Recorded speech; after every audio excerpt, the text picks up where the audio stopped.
Hey everybody, welcome to the Ballet Rising videocast. Today I have the real pleasure of speaking with somebody who I've recently met for the second time. As many of you know, I periodically judge for a wonderful online dance competition called the Global Dance Open. And I was enjoying the wonderful talent and incredible dedication of most of the students, and I decided to reach out to one of the studios, a wonderful studio based out of Surabaya, Indonesia, called Flamboyant Ballet School. I was speaking with the director and enjoying our conversation about where ballet comes from in Indonesia, sort of where it is right now, and got some incredibly wonderful insight about her hopes and desires as to where ballet is going in the future in Indonesia. During our conversation, she revealed to me that she had actually met me many years ago after a performance of mine here in Amsterdam. And it was just a great conversation, catching up and getting to know her, and full of wonderful insights and interesting little tidbits, and just a fun conversation all around. So without further ado, let's introduce Sally Chandra.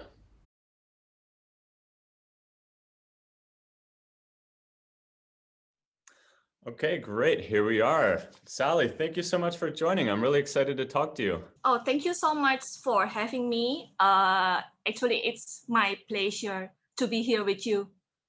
Great. Yeah, thanks so Uh, much. do, do you still remember? Do you still remember when I told you that I ever saw you on stage when I was in Amsterdam?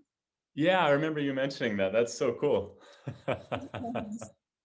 Yeah, I never thought that I will be chatting with you right now. It was like 10 years ago, and now actually I'm talking to you in person, even though it's not for real, even though it's via Zoom, but I'm so excited to have you here.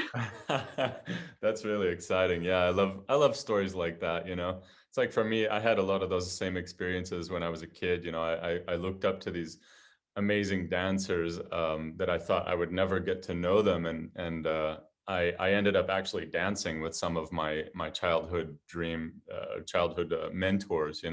People I never thought I would ever share the stage with, and so life has a funny way of doing those things. Exactly. And maybe I can say thank you to this pandemic. So if not, I will not be here with you talking to you right now. Oh, wow, cool. Well, I'm glad you're here today. So because I'm fascinated to know more. I've seen a few stories recently about what's happening in ballet in Indonesia, and it seems like such a great country with a lot of talented people with a big passion for dance and life and culture. I mean, it just seems like an incredibly fascinating country. So yeah, I'm just really excited to talk to you and find out more. So I'm wondering if you could just tell us a little bit about yourself, about where you're from, and sort of how you got into ballet. Okay, I started to join ballet when I was 4. Um, Not like any other typical stories, which are like, oh, my mom took me to see Nutcracker, or oh, my mom to see Sleeping Beauty when I was little, and I fell in love with ballet ever since. It was not like that for me Huh. because I grew up in a small city in Indonesia where ballet wasn't quite a thing. So when people there heard about word ballet, they will like, oh, I know ballet. It's something that is so boring. Or, oh, I know ballet. It's something where the dancers can turn like tornadoes, or where the dancers can lift their legs next to their ears. It's just something like that. So it was not so common back then. Hmm. So yeah, my mom took me when I was 4, and if I'm not mistaken, by that time, it was the first ballet school in my hometown. Wow. Um, so yeah, when my mom heard that there would be a ballet class opening soon, she took me there. Actually, the reason was so simple. Uh, she said that I was an energetic kid back then. Yeah. So yeah, my mom thought that it could be something where I can waste my energy because I couldn't stop moving at home. She said like that. So yeah, I came to the ballet class and turned out that I liked it. Yeah. Great. And my mom could see that instead of just learning how to dance, I also learned how to be disciplined, to listen, to pay attention to the teacher, to focus. So yeah, those all of good things that she liked and made me who I am today. So Yeah. yeah, I think that's really important, Yeah. because for me, ballet is not just something you can dance, but it also create who you are. If Yeah. you Absolutely. understand what I mean, Oh yeah. yeah. Yeah. No, I'm very much a who I am today is very much dependent on where I came from and how I developed as a young kid. And I'm very much a product of the ballet community. It really very Yes, much affected who I am and where I've gone and what I've done and what I've learned and everything. So yeah, it's a big part of who we are. yes, correct. But along the journey, not all of my classmates stayed. Instead, most of them quit. Uh, Maybe it was because they couldn't bear the pain, or they couldn't bear the hard work, or just uh, simply just not their patient, I guess. Hmm. Um, I'm not saying that I'm the best here, but I would like to say that ballet isn't it that simple? It takes hard work. It takes persistence. It's all about patience. For me, it's about blood, sweat, and tears. It's A lot really of it, about blood, yeah. sweat, and tears. Yeah. So when people ask me, "Oh, I heard that you do ballet," and they would be like, "Oh, how cute." Okay, describe me cute, because Hmm. I know that what they think is about a cute little girl in pink tutu. They have no idea how hard work we need to be. Yeah, yeah. It's really not that simple. Yeah, I had a lot of that as well when I was growing up. Of course, people looked at me and they thought, wait, isn't ballet a bunch of cute little girls in pink tutus and you want to do ballet? Yeah, exactly. We really have no idea. Yeah, unfortunately, yeah, there's a lot of stereotypes. I'm very curious, why did your mother decide to put you in classical ballet and like why not some type of traditional style of dance, like a traditional style of dance from Indonesia? I think it's because it's something new and it was not so common back then. So my mom just decided to, maybe it's good for my daughter. Just Yeah, it's really something that is so simple. She didn't think too much. It's just okay. This is something new. She didn't really know how ballet was, but just take my daughter there and try yeah, something like that. It's just something like that. No, no, yeah, no, no, no other reasons yeah. actually. But it's interesting because everybody has their own reasons, and none of them are good or bad or wrong or right. Yeah. It's a personal thing. So but I'm always kind of curious because when I travel around the world, of course I'm traveling usually as a ballet teacher or as a ballet dancer, and I'm advocating for the growth of the ballet community. But I also love to watch a lot of traditional dances from various countries, especially in places like, yeah, or if I go to Latin America, some of the styles of dance from Latin America. But in Southeast Asia, there's some incredibly beautiful styles of dance and also highly disciplined as well. So it's just Yeah. interesting. It's not right or wrong or bad or whatever. It's just different, and I'm always curious to see sort of what attracts people to different things. Different styles of dance. What is it inside of them that speaks to that? So yeah, it's just always interesting to see where people are coming from with it. Yeah, but it was also, maybe I think, um I also learned traditional dance at school, Hmm. and maybe my mom could see that I quite liked dancing. So yeah, maybe just give it a try. Make her come to do the ballet class. Just give her a try. Then yeah. So this is me. But I hear that a lot too from a lot of people that ballet for them was something different. And I think for me as well, it was kind of one part of the attraction as well, you know. It's not so different. It's not so uncommon in the United States, of course, but you know, it's still, from where I'm from, it wasn't so mainstream, you know. And I think because I liked a lot of styles of dance, but somehow ballet for me was just different. It was a different community, a different way of life, you know, that was very unlike everything around me. So it's interesting that I hear that a lot from people in every country, in every continent, you know. For them, ballet was just something different, and they liked that, you know. Yes.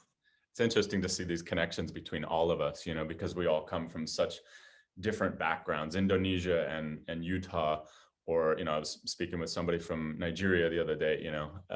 They're very different places, and yet we all kind of in some ways have this thing in common. So yeah, fascinating to learn about it. Yes, I saw your video with with the ballerina in India, and with Daniel Ayala. I like it. I find it's very fascinating. Yeah, great people, fun to talk to. I love it. Yeah, I'm looking forward to talking to them more in the future. So you got into ballet, and you liked it. You liked the discipline. You liked all of the things about it. Where did you go after you were training in school? Actually, our ballet schools here is not something like a full-time school. I'm not sure in your hometown where you studied when you first studied ballet, was it like a full-time school there? When I first started, no, I was about 10 when I started, and I was going twice a week for quite a few years, and then around the age of 14 is when I went to a full-time ballet school and really got serious about it, and did it 6, 7 days a week. Yeah. But you know, it depends on what your trajectory is, and everybody's got their own you know, Yeah. path. Here in Indonesia, we have no full-time ballet schools yet. So yeah, we just go to the ballet school like once or twice a week, depending on the level, of course, and it might just 1 or 2 hours per session. Yeah, again, it depends on the level itself. Yeah, but because it was not a full-time ballet school here, I just continue to study, not continuing my career path as a ballerina, but yeah, to go to the normal schools instead. Yeah. And then Okay. I went to junior high, senior high, and then to the university. Yeah. Okay. So you studied ballet, but not full time, and then you went to university, and so now you have a ballet school, quite a nice school. I was watching some of your students judging the competition, and it was, you know, some very talented kids. I was like, wow. So you're obviously doing a very good job. So what was the transition from going from being a student to then going to university, and now having a ballet school? Uh Actually, it's not the school is not mine. The school is not mine. It belongs to the founder, but he passed away like 6 years ago. Oh, So okay. we just continued the school. We just continued the school. Uh-huh. Yes, the school is not mine actually. Yes, Oh, but okay. because the founder has passed away, and we as his students, we decided to continue the schools because yeah, we have responsibilities for the students, we have responsibilities for the schools. We just continuing the school. Yeah. Okay. So yeah, I don't know, maybe uh it it's not something that I have planned before to continue the ballet school here. It just came, and then I decided, okay, let's do this, because I didn't follow the career path as a ballerina before. So just I went to junior high, senior high. I went to university. I graduated, and then I worked for quite long time, for I think 7 or 8 years in the hotel industry. And then yeah, I quit it, and then it just came up, and then I decided, okay, let's do this. It's just something like that. No any other special reasons actually. Go back to ballet. Why not? Yes, go back to ballet. Why not? Yeah. Yes, because So- yeah, we feel like we need to continue the legacy of our founder. We feel like it was his responsibility, but since he passed away, so the responsibility becomes ours. Yeah. It's just something like that. Yeah.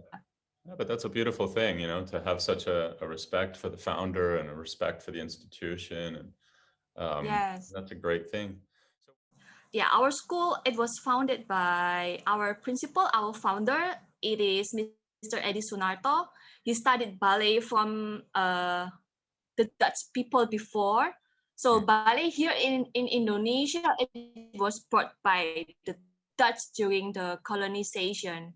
So after the independence days, some of the Dutch people came back to the Netherlands. Some of the Dutch people just stayed here to continue to teach ballet. And our founder, our teacher, he was one of the students who has Dutch teacher back then. So he studied ballet in Indonesia, and then he continued to study ballet in the Dutch Ballet Academy, if I'm not mistaken the name. Okay, wow, that's Yeah, fascinating. so he went to the Netherlands, and he was graduated from the Dutch Ballet Academy, and he came back here to Indonesia to share his knowledge and his dance skill to the Indonesian people. Yeah, I was one of his senior students before he passed away. And like what I told you before, he ever told us that by the time he started to dance, he started to teach, people judged him for not being manly enough because he danced ballet, you know? Yeah. It was hard for him to continue his passion. But for me, it's so sad because for me, ballet is for everyone, everywhere. So like you because you are a male, you cannot do ballet. For me, it's so sad. But yet he survived and he followed his passion, and the school remains now. Even though he has passed away, the school remains now. I can tell that he was one of the oldest male ballerinas in the era where the ballet was not as common as now. So in Indonesia back then, years ago, I can say that he was one of the oldest male ballerina in Indonesia. So he was our role model. He was our role model. I respect him so much. Yeah. Wow. Because like I told you before, from him we learned not only to dance ballet, but also manner, discipline, and passion.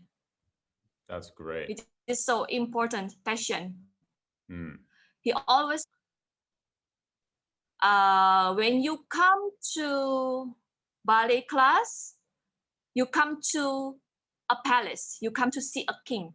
You have to respect yourself, you have to respect the king.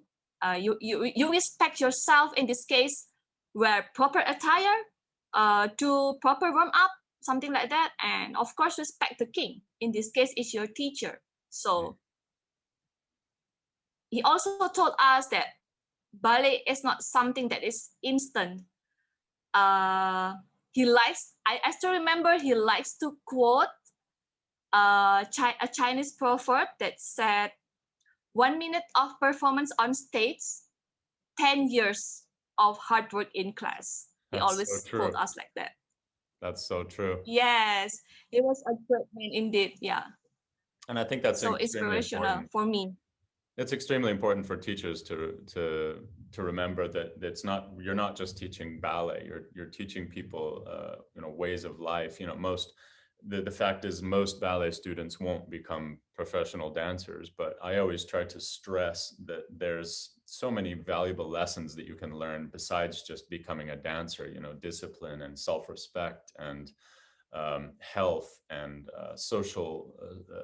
social interactions. There's so many wonderful lessons in ballet besides just teaching just the ballet. So when you're a ballet teacher, you have to always remember these things, that you're not just teaching technique, you're helping develop young adults. You have a very influential role in their lives. And so yeah, it's an important thing to remember as a ballet teacher. Because I always had this impression that ballet teachers just taught ballet, but now that I'm an adult, I remember the impression that they had on me as a kid, and the valuable lessons that I learned besides just how to do a bat matandu, how to sew your shoes, how to take care of yourself, how to take self-responsibility to learn your choreography, to Yes, go over your choreography in your own time so that you come to rehearsal prepared.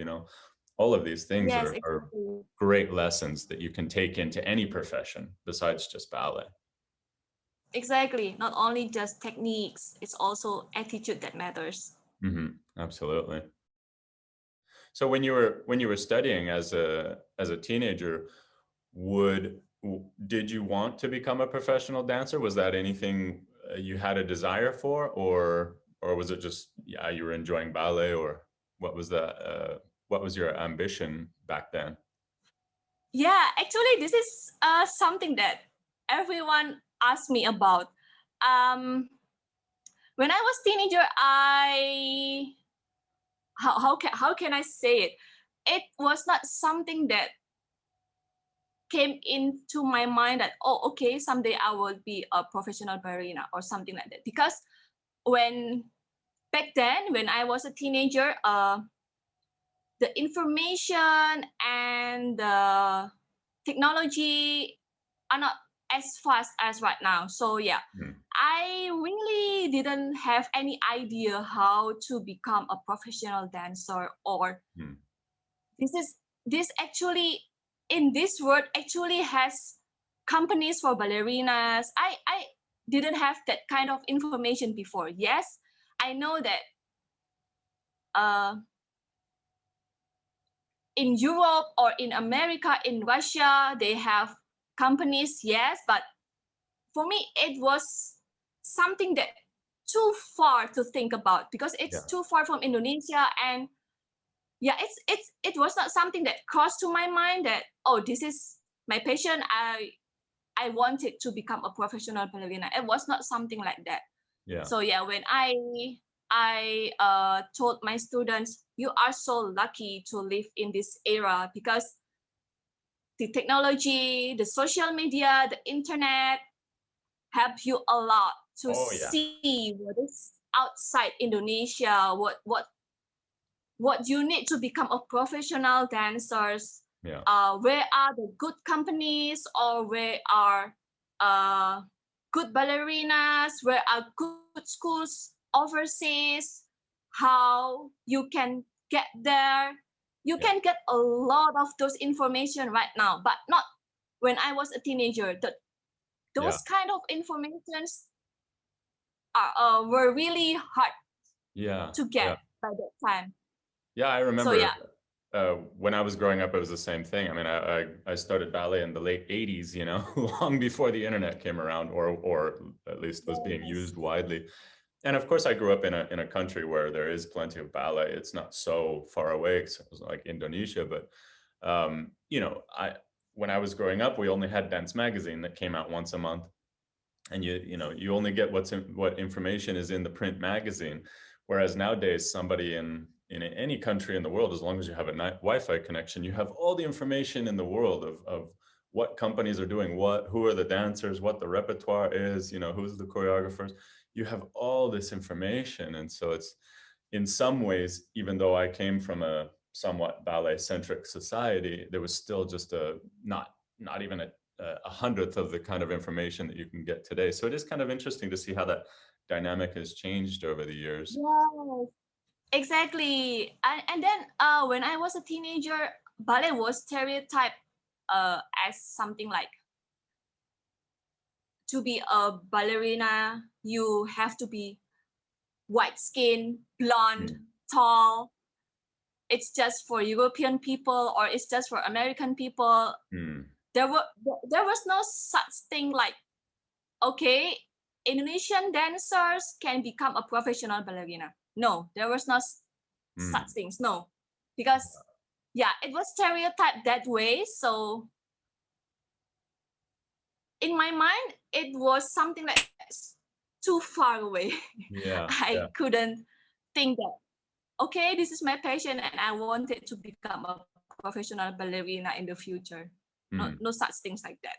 Yeah, that's just really unfortunate. I mean, I'm sure you're happy with how your life has turned out. You know, no regrets, but you know, it's just really unfortunate that people sort of perceive this. Well, it wasn't just perceived, but there was this big barrier, and there still really is, and that's what Ballet Rising is all about. You know, it's not just for white Europeans or Americans, it's for everybody. And as you can clearly see, there's plenty of Indonesians and Asian dancers that are incredibly talented and have all the body and facilities and work ethic. And you see it now. I mean, look at all the top ballet companies around the world. There's Yes, tons of really phenomenal Asian dancers that are just, you know, excelling beyond belief. And so, I mean, the sky is the limit, and it's exactly, great that we're exactly. breaking down this perceived barrier that somehow, you know, it's for these people, but not these people. You know, it's ballet is for everybody. And it's great that we're finally getting that message out there for everyone to see. Exactly. It was I remember when I first time came to Amsterdam. I went to Amsterdam because I got scholarship from the university to do my study there.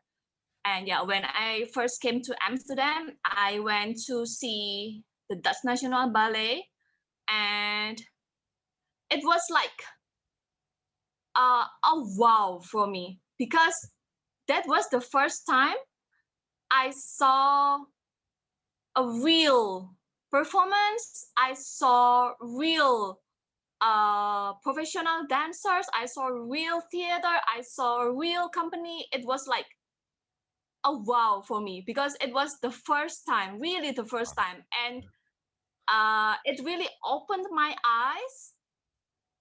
Um, I was so speechless back then, because yeah, it was the first time, and I felt like, wow, I was so amazed.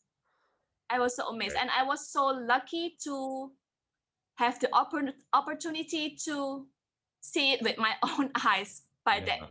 time, because we have no such things in Indonesia, really. Yeah, that's so exciting. I love it.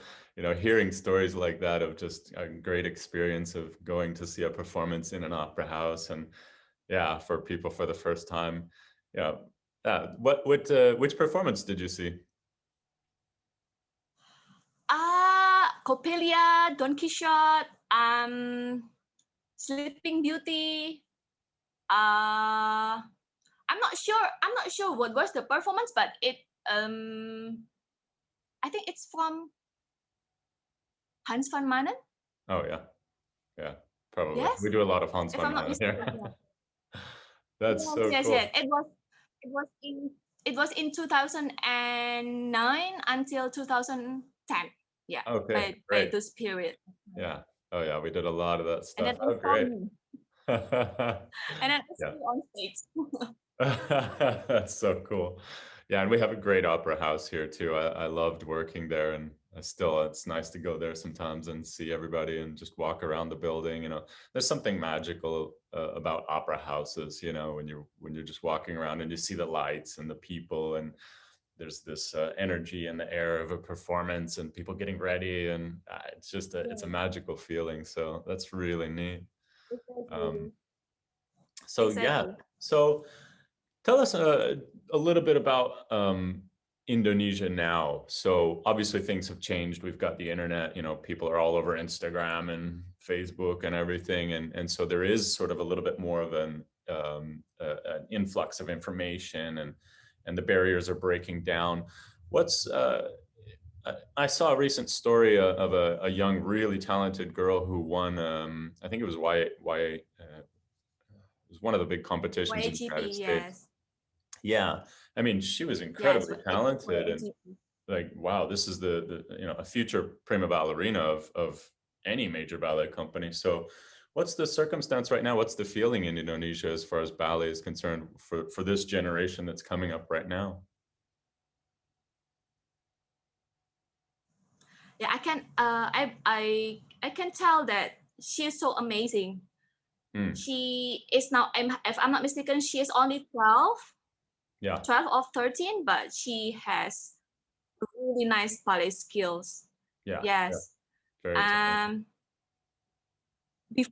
before she won that competition, ballet was not as famous as now, because by the time she won the competition, all the medias, all the newspaper, all of the Instagrams, they showed how amazing she is and how talented she is. So by the time ballet, just she won the competition. So Yeah. yeah, So but she changed um, she she changed a lot of perceptions in Indonesia about ballet. yes, I can tell that she changed a lot of good perceptions about ballet in Indonesia, and she also uh motivates Yeah. young dancers to become like her. Yeah. Oh, I can She imagine. also tells how hard. Yes. She also tells how hard she has learned to study ballet, and she also said that ballet is not something that you can ballet is not simple. She also said that it takes hard work, it takes patience, yeah, it takes a lot of sacrifice. She also Hmm. says like that. Yeah. Well, it's But so nice yeah, that. again, ballet here still, yes.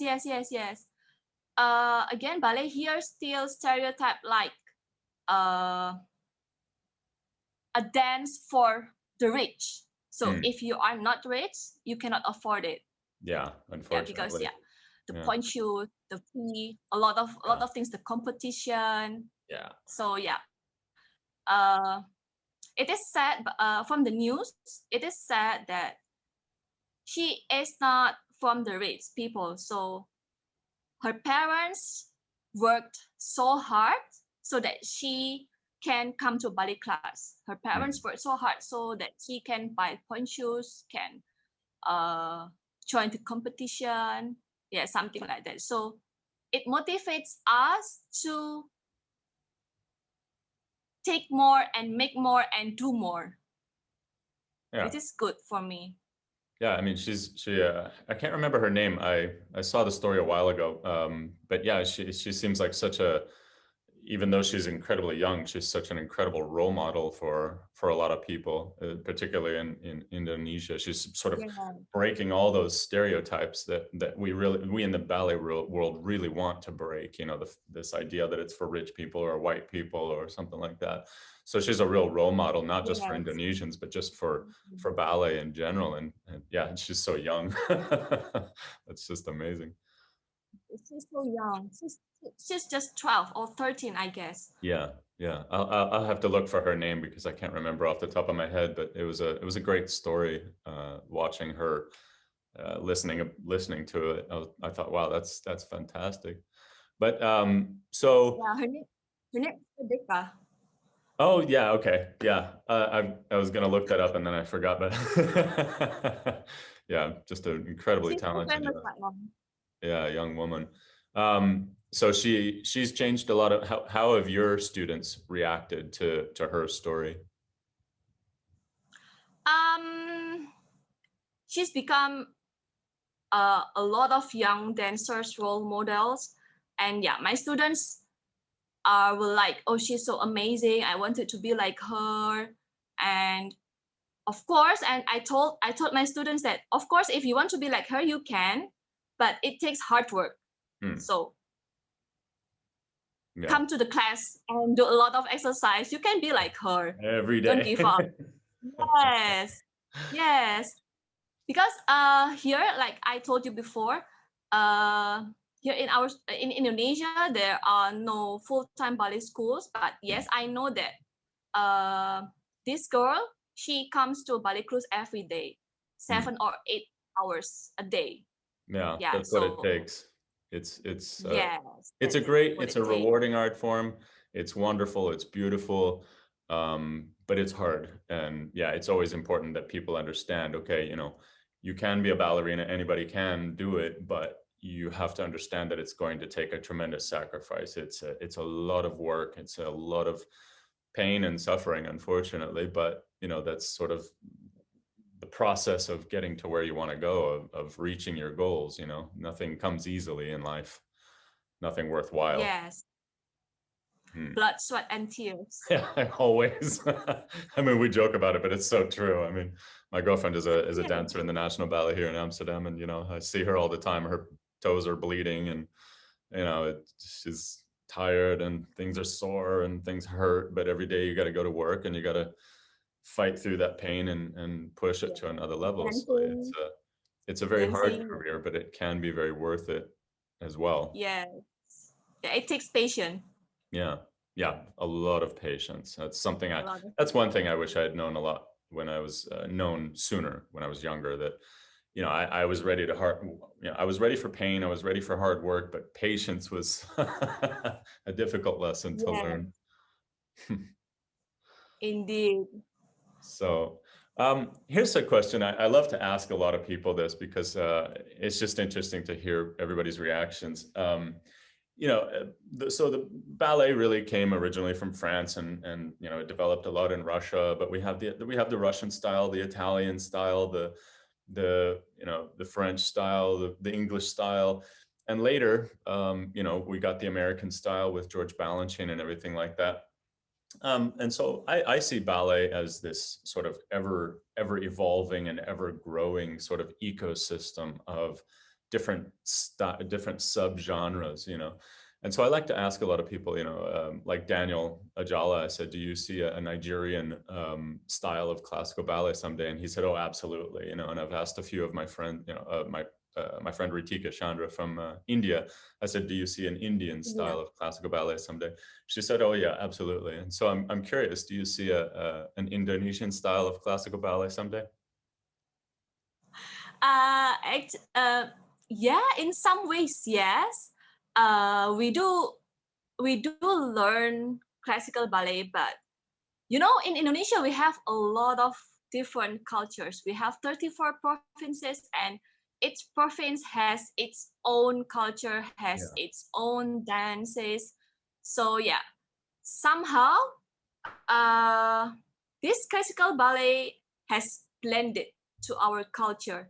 Hmm. So when it comes to new choreography or new creation, sometimes we mix our culture inside.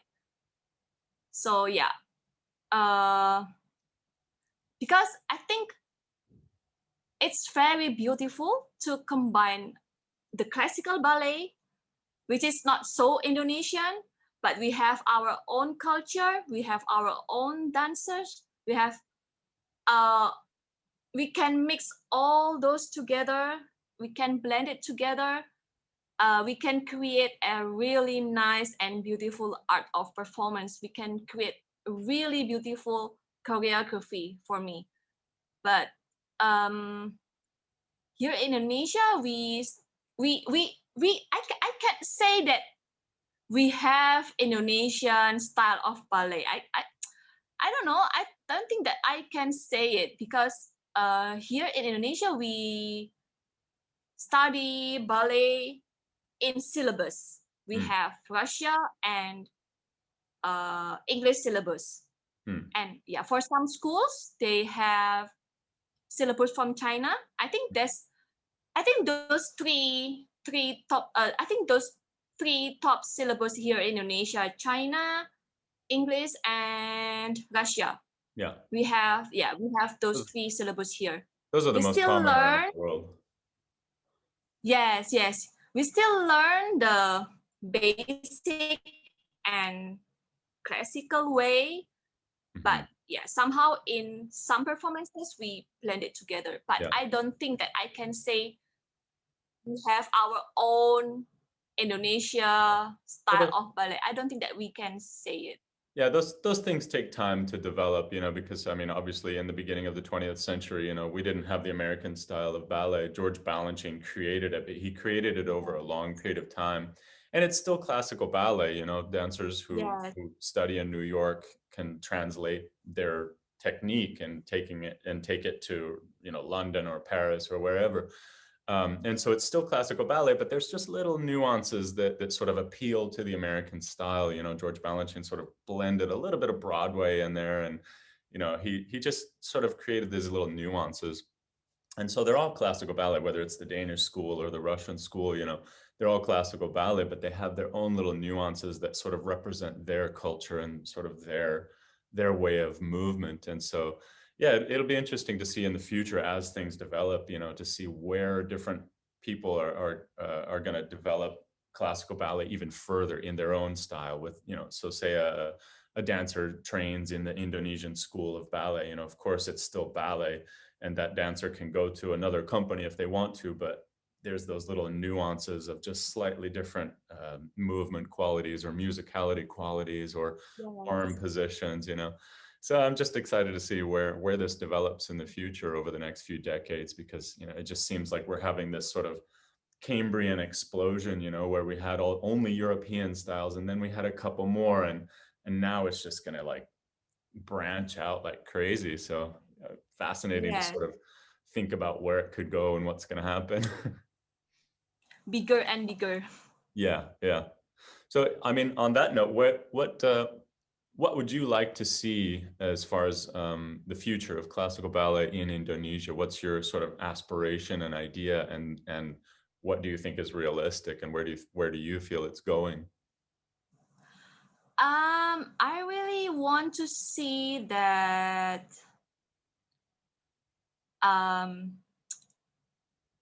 ballet here is stereotype like a dance for female. You understand what I mean? So Mm. if you are male and you do ballet, people will judge you for not being manly enough. Yeah, So I've been there. I really, yeah, same story in America. Oh yeah, I was made fun of constantly when I was a kid, constantly. I mean, and still today I get some looks. I mean, of course now I don't look so much like a ballet dancer. People look at me and they think, "You were a ballet dancer?" Of course. But, the same stereotype everywhere, it's just we're constantly trying to Yes, break that down. exactly. Exactly. Our school was founded by a male ballerina dancer, and I was one of his senior students before he passed away.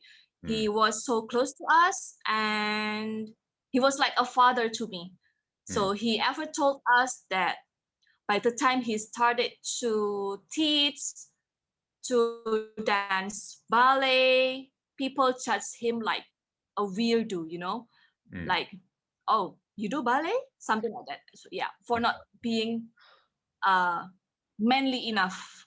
So I really want to see that ballet here in Indonesia will grow. People will open their mindset that this kind of art of form will for everyone. It's not just for male or for female. Just like what you said, for European people, for blonde hair girl, just for it's I don't I really want to see that ballet is for everyone everywhere, because it's really beautiful to have it here. Yeah, yeah, very well put. So, do you see like a national ballet of Indonesia someday? Oh, I would like to have it someday, but yeah, maybe it takes many years to go. It takes Yeah, long time, but it'll take I'm some sure time. that yes, yes, it is. But I'm sure that someday we will have Indonesian ballerina in the top companies somewhere. Oh, that's for sure. I mean, it's coming. There's, like I said, I've seen a lot of talented dancers coming from Indonesia. Several of your students I was watching, and I was like quite impressed. So I mean, it's coming. I think it's only a matter Thank of you. time, and then eventually, you know, some of those dancers will want to go back home and create more ballet schools and companies and back in Indonesia and develop the ballet culture in Indonesia. It just, yeah, it just takes time. You know, ballet didn't start in the United States immediately. You know, it was something that European companies would come and tour the United States, and eventually people have said, hey, you know what, we should have our own companies here. And you know, now we have San Francisco Ballet and American Ballet Theater and, you know, New York City Ballet, some of the biggest ballet companies in the world. So yeah, if people want it, it just takes time. And so it's it'll be exciting to see it grow in the future and see where it goes. Yeah, I also believe that instead of teach the students how to do ballet, I also think that it's important for us to educate their parents, Yes. because parents here still think that ballet is something, uh, it's just for fun.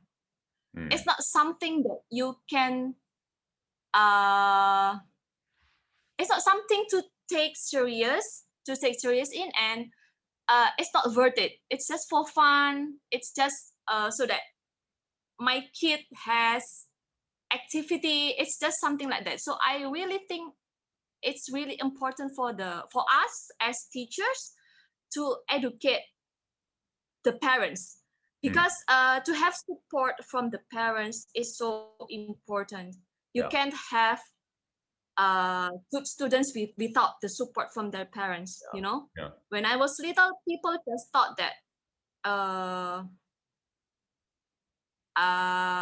ballet is, yeah, just like I said, ballet is just for fun. But I can see now some students here take major in dance faculty, Hmm. that their parents support them.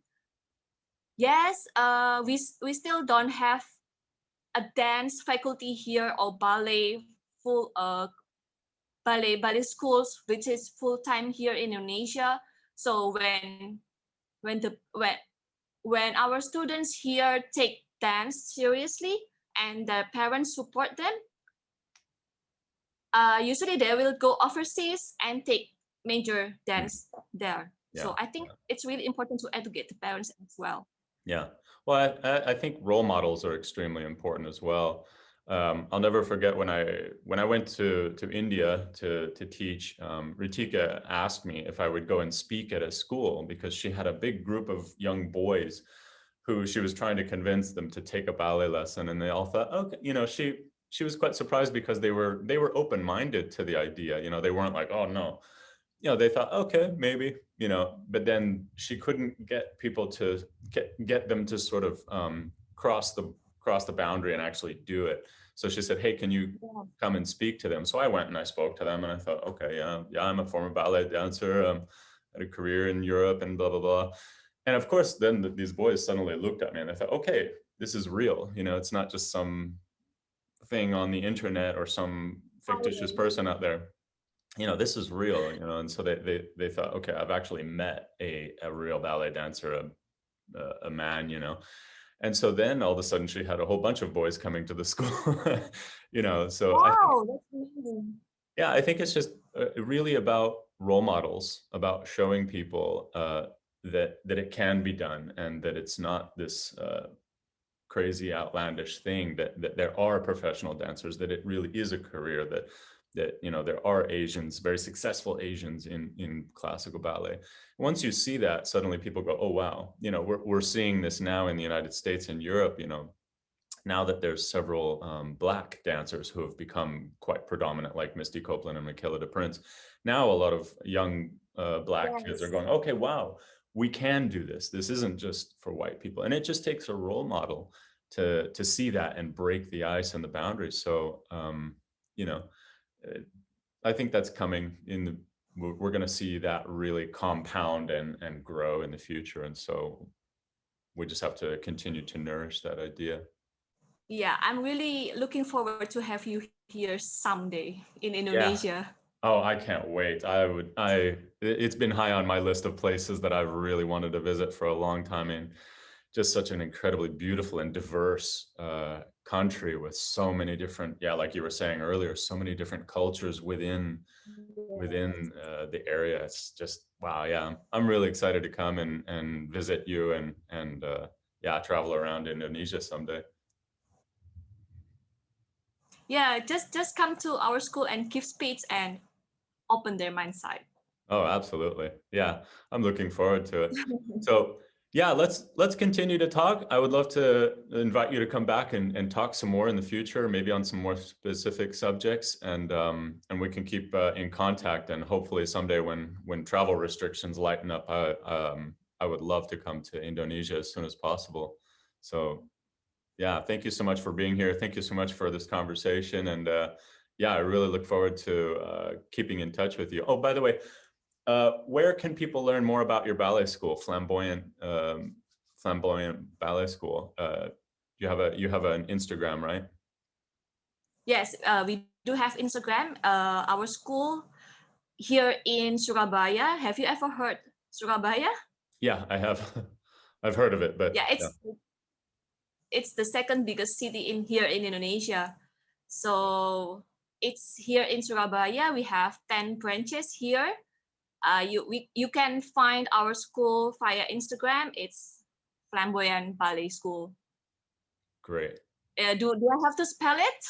No, I'll put the links and everything in the title and everything like that. So yeah, just to give people a little bit of information where they can find you and learn more about what you're doing and who you are and everything like that. Because I think you're a great ambassador for the art form, and I'm looking forward to seeing your Oh, thank leadership you. really take hold and grow the art form in Indonesia. Thank you so much. Yeah, thank you so much. Have a great day. Looking forward to speaking to you again. Yeah, thank you so much. Thank you for having me here. Absolutely. Ciao.